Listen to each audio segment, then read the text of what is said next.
Ivan മീഡിയയിലേക്ക് സ്വാഗതം. പരസ്പര സ്നേഹത്തിൻ്റെയും പരസ്പര വിശ്വാസത്തിൻ്റെയും ജീവിക്കുന്ന തെളിവാണ് പശ്ചിമ ബംഗാളിലെ ഉടമസ്ഥനില്ലാതെ പ്രവർത്തിക്കുന്ന ഈ ചായക്കട.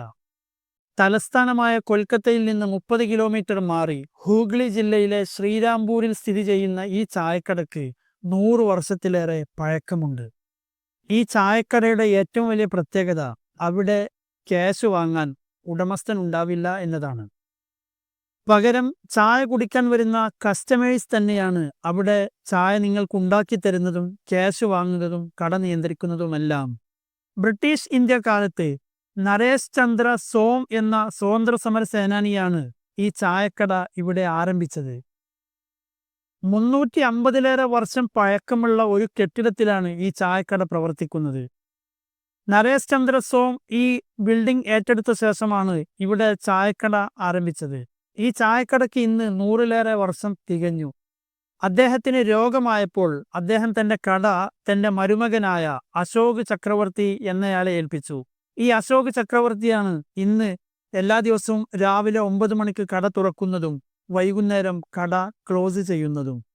ഒരു ഓഫീസിൽ സ്ഥിരം ജോലിയുള്ള അശോക് ചക്രവർത്തി എല്ലാ ദിവസവും രാവിലെ 9 മണിക്ക് കട തുറക്കുകയും അവിടെയുള്ള പ്രാഥമിക കാര്യങ്ങളെല്ലാം ചെയ്ത ശേഷം തൻ്റെ ഓഫീസിലേക്ക് ഡ്യൂട്ടിക്ക് വേണ്ടി പോവുകയും ചെയ്യും. പിന്നെ കടയിലെ കാര്യങ്ങൾ നോക്കാൻ അവിടെ ചില വളണ്ടിയർമാർ വരും. പരിസര പ്രദേശത്തുള്ള ഒരു 10-12 റിട്ടയർ ചെയ്ത ഉദ്യോഗസ്ഥരും മറ്റു സ്ഥിരം കസ്റ്റമേഴ്സുമാണ് ഈ കടയുടെ സ്ഥിരം വളണ്ടിയർമാർ. ഓരോ ദിവസവും ആരെങ്കിലുമായി അവിടെ വളണ്ടിയർമാരായി വരികയും ചായക്കട നിയന്ത്രിക്കുകയും ചെയ്യും. ഇവിടെ ചായക്ക് വെറും 5 രൂപയാണ് വില. വ്യത്യസ്ത രീതിയിലുള്ള ചായ അവിടെ ലഭ്യമാണ്.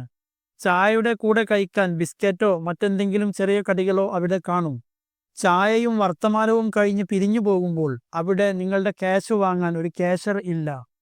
പകരം അവിടെ ഒരു ലോക്ക് ചെയ്യാത്ത മരത്തിന്റെ പെട്ടിയുണ്ട്. ആ പെട്ടിയിലാണ് ആളുകൾ ക്യാഷ് ഇടുന്നത്. ഏറ്റവും വലിയ പ്രത്യേകത, ആരും തന്നെ ചായ കുടിച്ച ശേഷം ക്യാഷ് ഇടാതെ മുങ്ങുന്ന ഒരു പതിവ് ഇവിടെ ഇതുവരെ ഇല്ല. ഇനി ചായക്കടയിലെ പാലോ പഞ്ചസാരയോ ചായപ്പൊടിയോ തീരുമ്പോൾ അവിടെയുള്ള ആരെങ്കിലും പെട്ടിയിൽ നിന്ന് ക്യാഷ് എടുത്ത് അപ്പുറത്തു പോയി അത് വാങ്ങി വരികയും ബാക്കി ക്യാഷ് പെട്ടിയിലിടുകയും ചെയ്യും. ഇങ്ങനെയൊക്കെയാണ് ഈ കട മുന്നോട്ട് പോകുന്നത്. വൈകുന്നേരം ഡ്യൂട്ടി കഴിഞ്ഞ് അശോക് ചക്രവർത്തി തൻ്റെ ചായക്കടയിൽ തിരിച്ചെത്തുമ്പോഴേക്കും ആ പെട്ടി നിറഞ്ഞിട്ടുണ്ടാകും. അവിടെയുള്ള സാധനങ്ങൾ തീർന്നിട്ടുമുണ്ടാവും.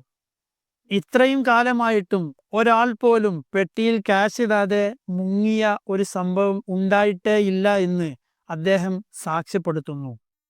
അതെ, ഇതൊരു പ്രത്യേക ചായക്കടയാണ്. പരസ്പര സ്നേഹത്തിൻ്റെയും പരസ്പര വിശ്വാസത്തിൻ്റെയും മഹത്വം വിളിച്ചോതുന്ന ഒരു പ്രത്യേകതരം ടീ സ്റ്റോൾ.